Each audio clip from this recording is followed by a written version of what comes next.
억수로. 가을입니다, 그죠? 예.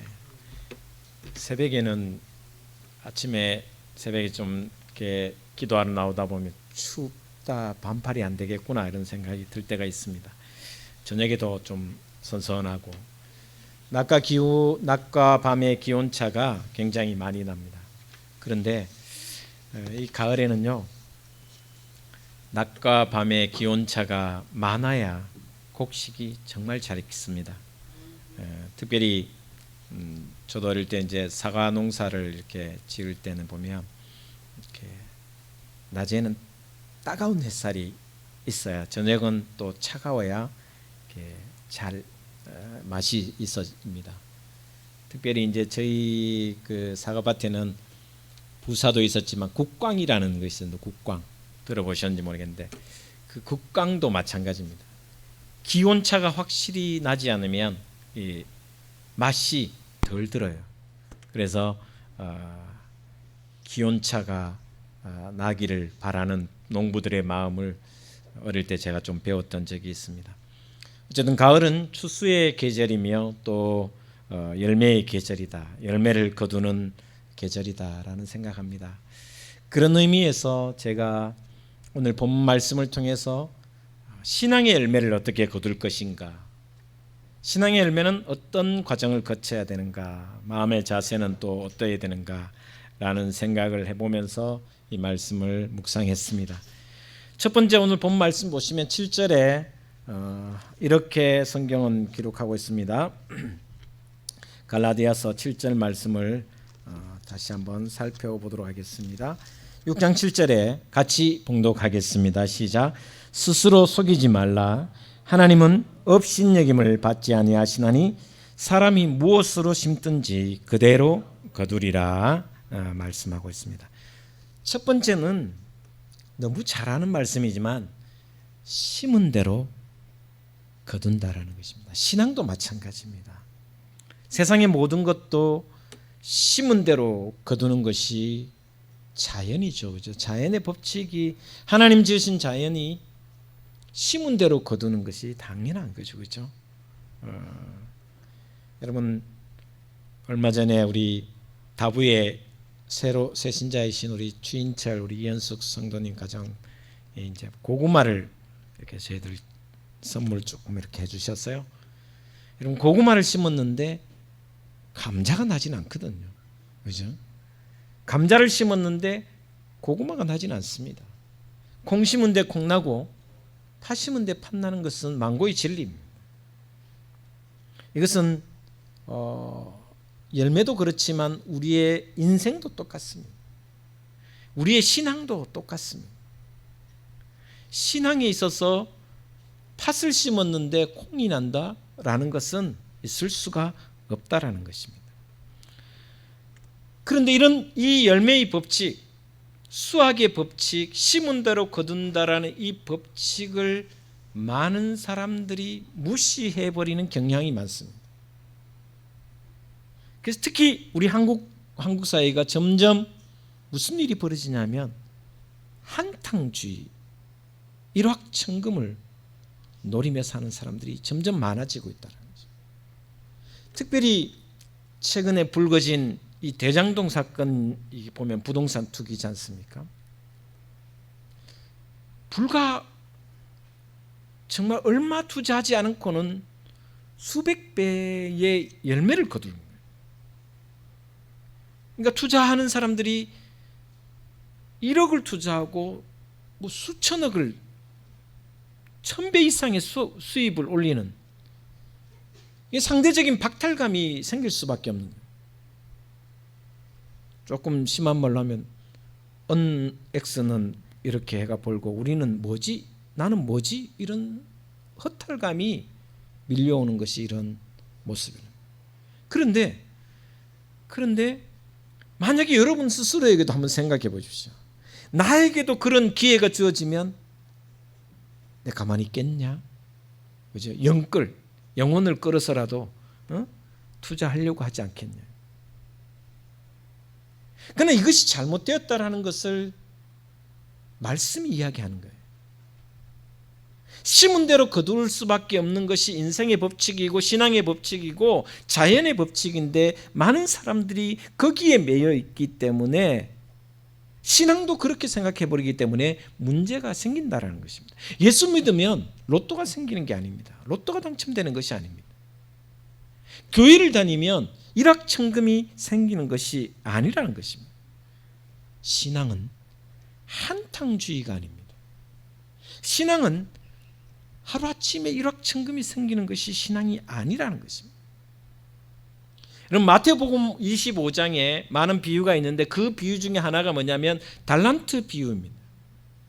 5달란트 받은 자와 2달란트 받은 자는 열심히 했습니다. 심은 대로 거두어서 열심히 노력해서 축복을 받았습니다. 5달란트 받은 자는 10달란트, 2달란트 받은 자는 4달란트. 그런데 1달란트를 받은 자는 땅에 묻어뒀습니다. 그대로 주인이 돌아왔을 때 그 1달란트를 그대로 가지고 왔습니다. 그때 주인이 뭐라고 하냐면 이렇게 말씀합니다. 주인에게 종이 이렇게 말합니다. 주여, 당신은 굳은 사람이라 심지 않은 데서 거두고 해치지 않은 데서 모으는 줄을 내가 알았으므로 두려워하여 나가서 당신의 달란트를 땅에 감추어 두었나이다. 보소서, 당신의 것을 받으셨나이다.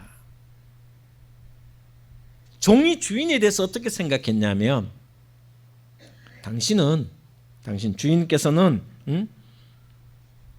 심지 않은 데서 거둔다고 생각합니다. 우리 주인은 심지 않은 데서 거둔다.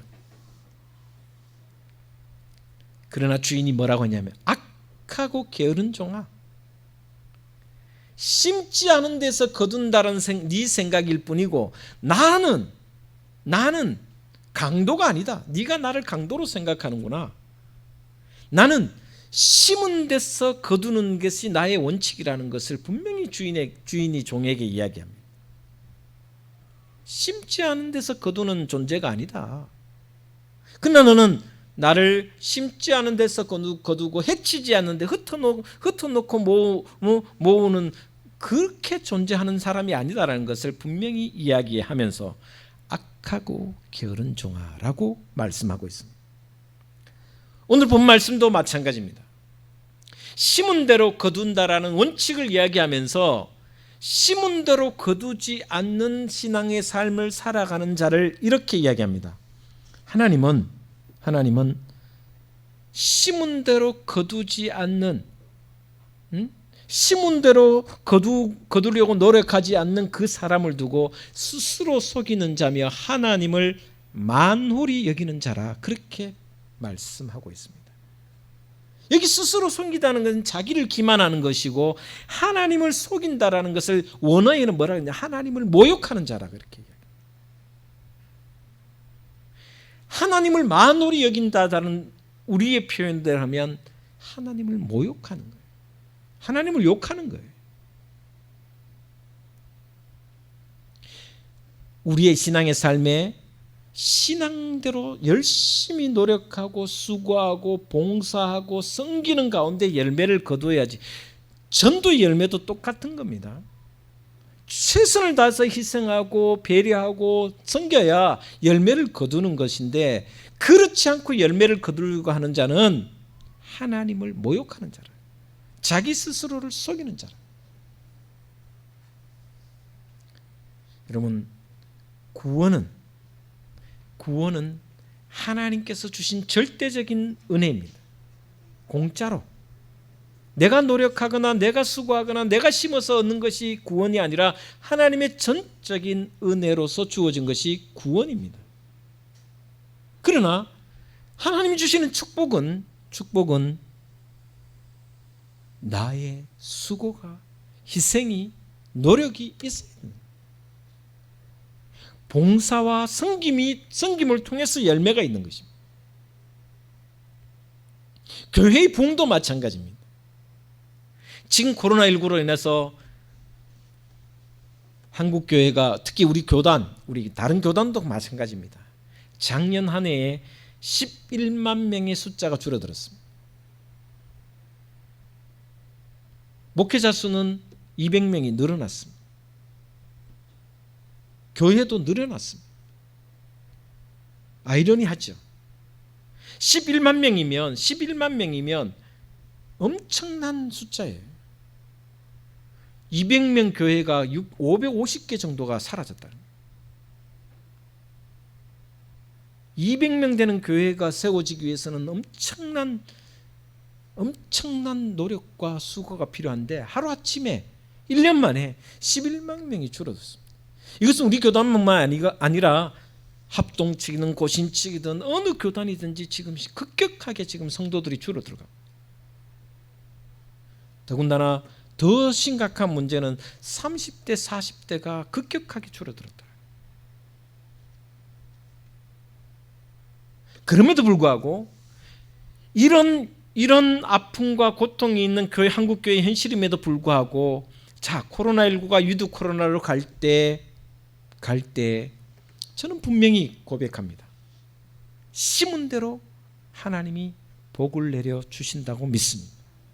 우리가 이때에 기도하고, 지금 이때에 더 희생하고, 더 배려하고, 나오지 못하는 성도들을 위하여 아낌없이 격려하고 함께 해주고 또 기도해주고, 형편이 어떤지 살펴보고 또 그들을 위하여 만나주고, 이런 관계를 통해서 계속해서 희생하고 섬기는 가운데 그 심은 대로 노력한다면 분명히 하나님께서는 열매를 우리에게 허락해 주시는 줄 믿습니다. 여러분, 이런 어려울 때, 특별히 지난주에 구역 모임을 하면서 더 간절한 생각이 들었습니다. 아, 구역이 열심히 하고 계시는구나. 이제 구역마다 정말 최선을 다하는 모습이 있구나.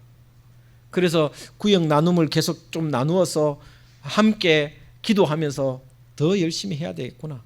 그리고 전도회나 여전도회나 남성교회를 통해서도 다시 한번 힘을 북돋아야 되겠구나.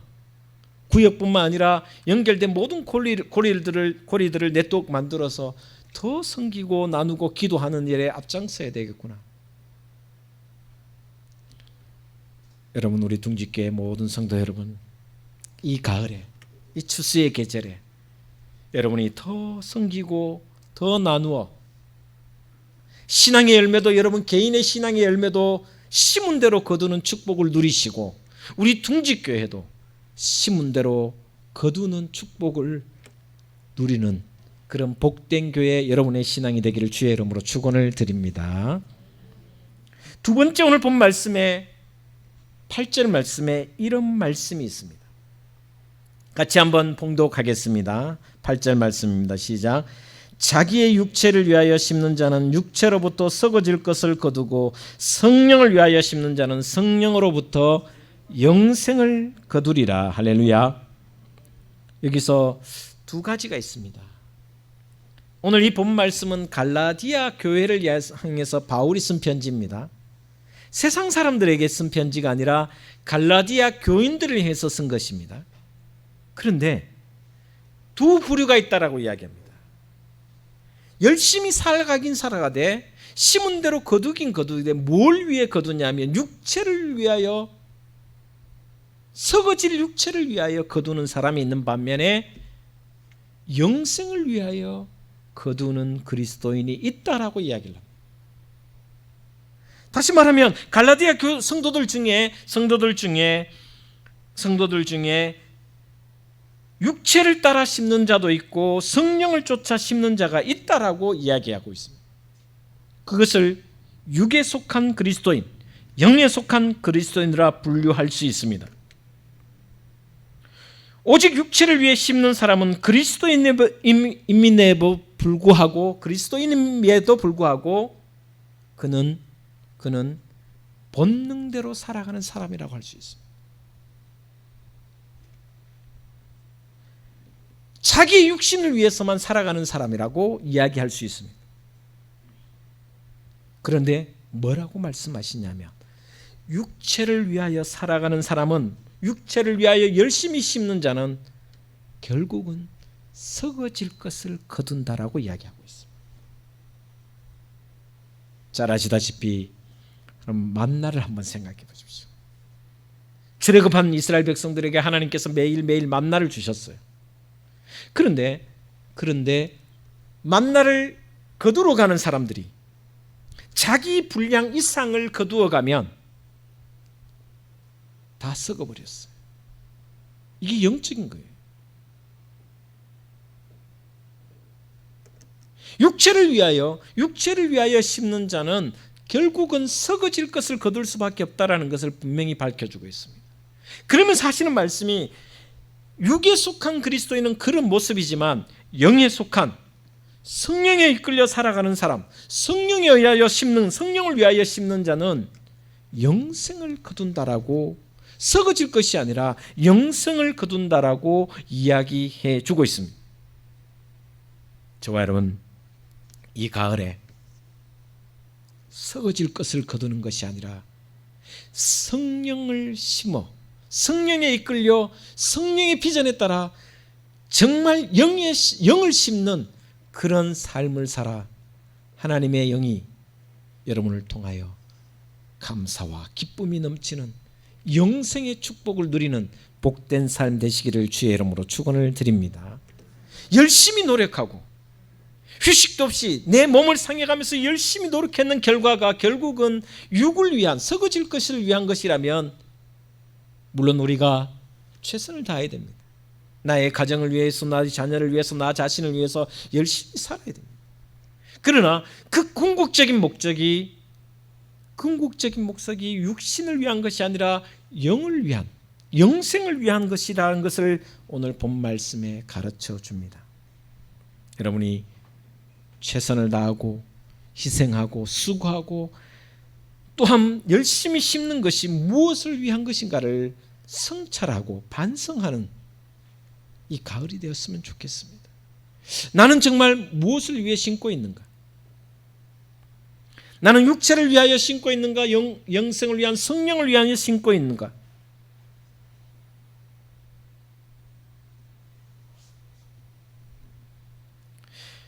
많은 사람들이 여전히 육을 위하여 심고 있다는 것이 문제입니다. 여러분의 자녀를 위해서도 마찬가지입니다. 자녀를 위하여 기도할 때도 육신을 위하여 심는 자녀가 아니라 영을 위하여 심는 자, 그런 자녀가 될 수 있도록 끊임없이 기도해야 된다는 것입니다. 이 가을 저와 여러분 모두가 이제는 더 이상 육체가 아니라 성령을 쫓아 영생을 심고 영원한 것을 심고 신앙을 심어가는 그런 복된 가을, 신앙, 가정, 삶이 되기를 주의 이름으로 축복을 드립니다. 마지막으로 9절 말씀에 열매를 거두는 법칙에 대해서 이렇게 설명하고 있습니다. 9절 말씀 같이 읽겠습니다. 9절입니다. 시작. 우리가 선을 행하되 낙심하지 말지니 포기하지 아니하면 때가 이름에 거두리라. 할렐루야. 오늘 심었는데 내일 거둘 수는 없습니다. 전 어릴 때 이렇게, 제 어릴 때 시골에서는 이렇게 봄방학, 가을방학이 있었어요. 봄방학인 주로 뭐 했겠습니까? 저는 봄방이라고 놀으라고 하는 줄 알았는데 봄방학은 뭐냐면 보리 추수할 때거든요. 하루 종일 따라다니면서 그 거칠거칠한 보리 그 집단 만들고 이삭 줍고, 가을에도 벼 이삭 줍고 묵 굽고 단을 만들고 하는 그 작업을 하는 게 봄방학, 가을방학. 우리 한참 밑에는 그런 세대가 아니지만 저희 때는 그랬어요. 그런데 농부들의 마음을 이렇게 살펴보면 여러분, 보리를 가을에 거두는 사람 없잖아요. 벼는 가을에 거둡니다. 보리는 봄에 거둡니다. 추수는 그때 합니다. 논농사든 과실농사든, 특별히 저희 집은 이제 사과농사가 있었습니다. 사과농사가 꽤 컸던 것 같아요. 지금 생각해 보니 저희 밭이 두 밭이 있었는데 하나는 사과밭이고 하나는 이렇게 담배하는 밭이었는데 꽤 컸던 것 같아요. 굉장히 넓었던 것 같아요. 그거 하나 팔아서 그 밭, 사과 밭만 팔아서 대구에 집을 샀으니 그때 돈으로 78년도에 570만 원 정확하게 기억합니다. 그때 돈 570만 원이면 되게 컸던 것 같아요. 그죠? 그 사과를 팔았는데 그때 저희 사과밭에 부사도 있었고 뭐 홍어도 있었고 그다음에 국광이라는 게 있었어요. 근데요, 그냥 거두어지는 게 아니에요. 사과는 최소한 약을 몇 번 치냐면 15번에서 17번을 칩니다. 그리고 사과밭 사이에 항상 뭘 그냥 남겨두는 것이 아니라 요즘은 잘 심지 않지만 콩을 심거나 그 사이사이에 또 뭐 심거 갖고 열심히 경상도 말 쇠가 빠지도록 해야 가을거지를 합니다. 콩밭매라 그러면 맨날 도망갔던 기억이 납니다. 싹 콩밭 밑으로 싹 기다가 토끼도 많이 도망갔던 생각이 납니다. 그만큼 손이 많이 가고 발걸음이. 그래서 모든 곡식은 주인의 발걸음을 듣고 자란다라는 말이 있잖아요. 그런데 아무리 수고하고 애써도 때가 있다라는 것을 이야기하는 것입니다. 오늘 본 말씀도 분명히 그 이야기를 하고 있습니다. 때가 이름에 거두리라는 것입니다. 하나님의 시간표가 있다라는 것입니다. 신앙의 열매를 거두는 시기는 내 시간표가 아니라 하나님의 때가 있다라는 것을 분명히 이 말씀을 통해서 가르쳐주고 있습니다. 그러면서 하신 말씀이 선을 행하되 낙심하지 말고 포기하지 마라. 때가 이르러야 거둔다라고 이야기하고 있습니다. 열매는 하나님의 때가 있다라는 것입니다. 하나님의 때가 있다라고.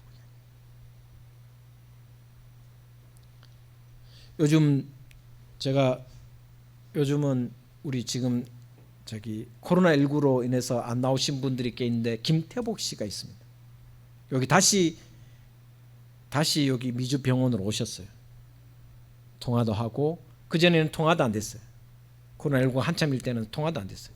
그래서 의성 어디 군데 있다가 또 다른 데 옮겼다가 연락이 두절해서 도저히 안 됐는데 최근에 다시 이제 뭐 신방은 못 가지만 어쨌든 통화는 계속하고. 김태복 집사님이 몸무게가 한 90kg쯤 되잖아요. 그죠? 하반신마비, 척수장애도 하반신마비인데 그분을 전도하기 위해서 한 1년이라는 세월이 걸렸습니다. 1년 동안 얼마나 많이 찾아갔냐면 적어도 일주일에 3번, 4번 갔습니다. 가서 뭘 했냐? 이야기 들어주고 이야기하고 그 다음에 주물러 주고 계속 안마해주고 그리고 가끔은 욕창이 안 생겨 와상 환자가 누워 있는데 한 90kg 되니까 몸을 뒤집어 줘야 되잖아요. 욕창 안 걸리게. 그 수고와 노력이 있을 때 나중에 우리 둥지교회 기념일 때 한번 초대했습니다. 목사님이셨냐고. 제가 목사인 줄도 몰랐어요. 앞에 가서 설교하고 이러니까 목사님이셨냐고 묻더라고. 한 영혼을 추수하는데도 얼마나 많은 시간과 정성이 들어가는지 모릅니다. 그런데 하나님의 시간표가 있더라는 것입니다. 하나님의 때가 있더라는 것입니다. 우리의 시간표대로 움직여주지 않습니다. 근데 많은 사람들이 어떻게 생각하냐면 내가 시간을 정해놓고 하나님이 이루어 주시기를 자꾸 바라는 경우가 많습니다. 물론 정말 특별한 계획이 있을 때는 하나님께서 개입하셔서 온전하게 이루어 주실 때도 있습니다. 그러나 대부분은 하나님의 때가 되어야 이루어진다라는 것입니다. 우리는 앞뒤를 잘 보지 못합니다. 우리는 전체를 다 읽지 못합니다. 그러나 하나님은 전체를 주관하시고 앞뒤를 다 살피시며 모든 상황과 모든 형편을 다 하시고 난 뒤에 하나님의 때에 하나님의 방법으로 역사하신다라는 것을 우리가 깨닫는다면 혹시나 지금 당장 이루어지지 않아도 하나님은 하나님의 때에 하나님의 방법으로 이루어지심을 믿고 기다리고 포기하지 않는 삶이 바로 열매 거두는 법칙. 여러분, 아브라함이 갈대아 우르를 떠났습니다. 자식이 없어서 평생 자식이 없었습니다. 하나님께서 약속해 주셨습니다. 내가 너에게 하늘의 별과 같이 땅의 모래알같이 자식의 복을 주리라고 약속하셨습니다. 내 자손이 이렇게 많아지리라고 하셨습니다. 그런데 1년이 가도 2년이 가도 이루어지지 않았습니다. 75세가 되어서 떠났는데 100세가 되었을 때야 겨우 이삭 한 놈 주셨습니다. 하늘의 별이 아니었습니다. 땅의 모래알같이 주시지 않았습니다. 그럼에도 불구하고 아브라함은 이삭을 통해서 하늘의 별을 보았습니다. 이삭 한 명을 통해서 바다의 모래알 같은 많은 축복을 주시리라, 자손을 주시리라는 것을 확신했습니다. 하나님의 때에 하나님의 방법으로 반드시 이루어 주시리라는 확신을 했습니다. 마찬가지로 이삭도 장가를 갔습니다. 40이 되어서 장가 갔는데 60이 되도록 자식이 없었습니다. 겨우 20년이 지나서야 에서와 야곱을 하나님께서 허락해 주셨습니다. 기다림입니다. 아브라함은 하나님의 때를 기다리지 못하다가 결국 자신의 방법으로 이스마엘을 낳았습니다. 그러나 야곱은 보시면 20년이 지나도 하나님의 때를 기다리며 기도하는 사람이었어요. 결국 기도 가운데 하나님이 허락하셔서 야곱과 에서를 쌍둥이를 주셨습니다. 여러분은 어떻습니까? 혹시나 내 시간표대로 되지 않는다고 힘들어합니까? 내 시간표대로 되지 않는다고 열심을 포기합니까? 사실 지금 이때가 가장 포기하고 싶을 때가 바로 지금. 코로나19가 힘들게 하고 지치게 하고, 사실 저도 이 코로나19가 이렇게 길어지면서 목회에 대한 참 회의감도 들기도 하고 지치기도 하고, 그러나 다시 한번 추스려 볼 때, 지금 여기에 최선을 다하고 열심을 다하다 보면 하나님의 때에 하나님의 방법으로 이루어 주실 것이라는 확신이 생기면서 다시 용기를 얻는 것입니다. 저는 히브리서를 수요일마다 묵상하면서 정말 좋은 말씀을 듣습니다. 너희가 피곤하여 낙심치 않기 위해 죄인들의 거역한 일을 오래 참으신 그리스도를 생각하며 오래 참으라고 우리에게 말씀해 주셨습니다. 예수 그리스도를 생각하며 오래 참으라고. 여러분, 예수님은 얼마나 오래 참으십니까? 그 주님을 생각하며 오래 참으라고 말씀하고 있습니다. 성령으로 심는 것은 외롭고 고독한 길이기도 합니다. 그러나 성령으로 심는 것이 고독하고 외롭고 힘들고 지치는 시간이지만, 그러나 그 수고는 결코 헛되지 않고 반드시 열매를 주신다는 것입니다. 울며 씨를 뿌린 자는 기쁨으로 열매를 거둔다고 말씀하셨습니다. 여러분, 오늘도 힘든 하루입니다. 코로나19가 우리를 힘들게 하고 지치게 할지라도 지금 여기에서 수고를 멈추지 말고 포기하지 않고 낙심하지 않고 성령을 위하여 심는 여러분이 될 때 하나님께서는 여러분에게 은혜를 베푸셔서 열매를 거두어 주시리라 믿습니다. 고린도전서 15장 58절에 이런 말씀을 합니다. 그러므로 내 사랑하는 형제들아, 경고하며 흔들리지 말며 항상 주의 일에 더욱 힘쓰는 자들이 되라. 이는 너희 수고가 주 안에서 헛되지 않은 줄 알미라. 할렐루야. 견고하며 흔들리지 말라. 그럴수록 더욱 주의 일에 힘쓰라. 그러면 너희 수고가 주 안에서 열매를 맺을 것이라는 고린도의 말씀입니다. 외롭고 힘들고 피곤하더라도 낙심치 말고 묵묵히 성령을 쫓아 심고 뿌리는 저와 여러분의 신앙이 되셔서 하나님의 놀라운 은총 속에 열매를 거두기를 주의 이름으로 축원을 드립니다. 기도하겠습니다.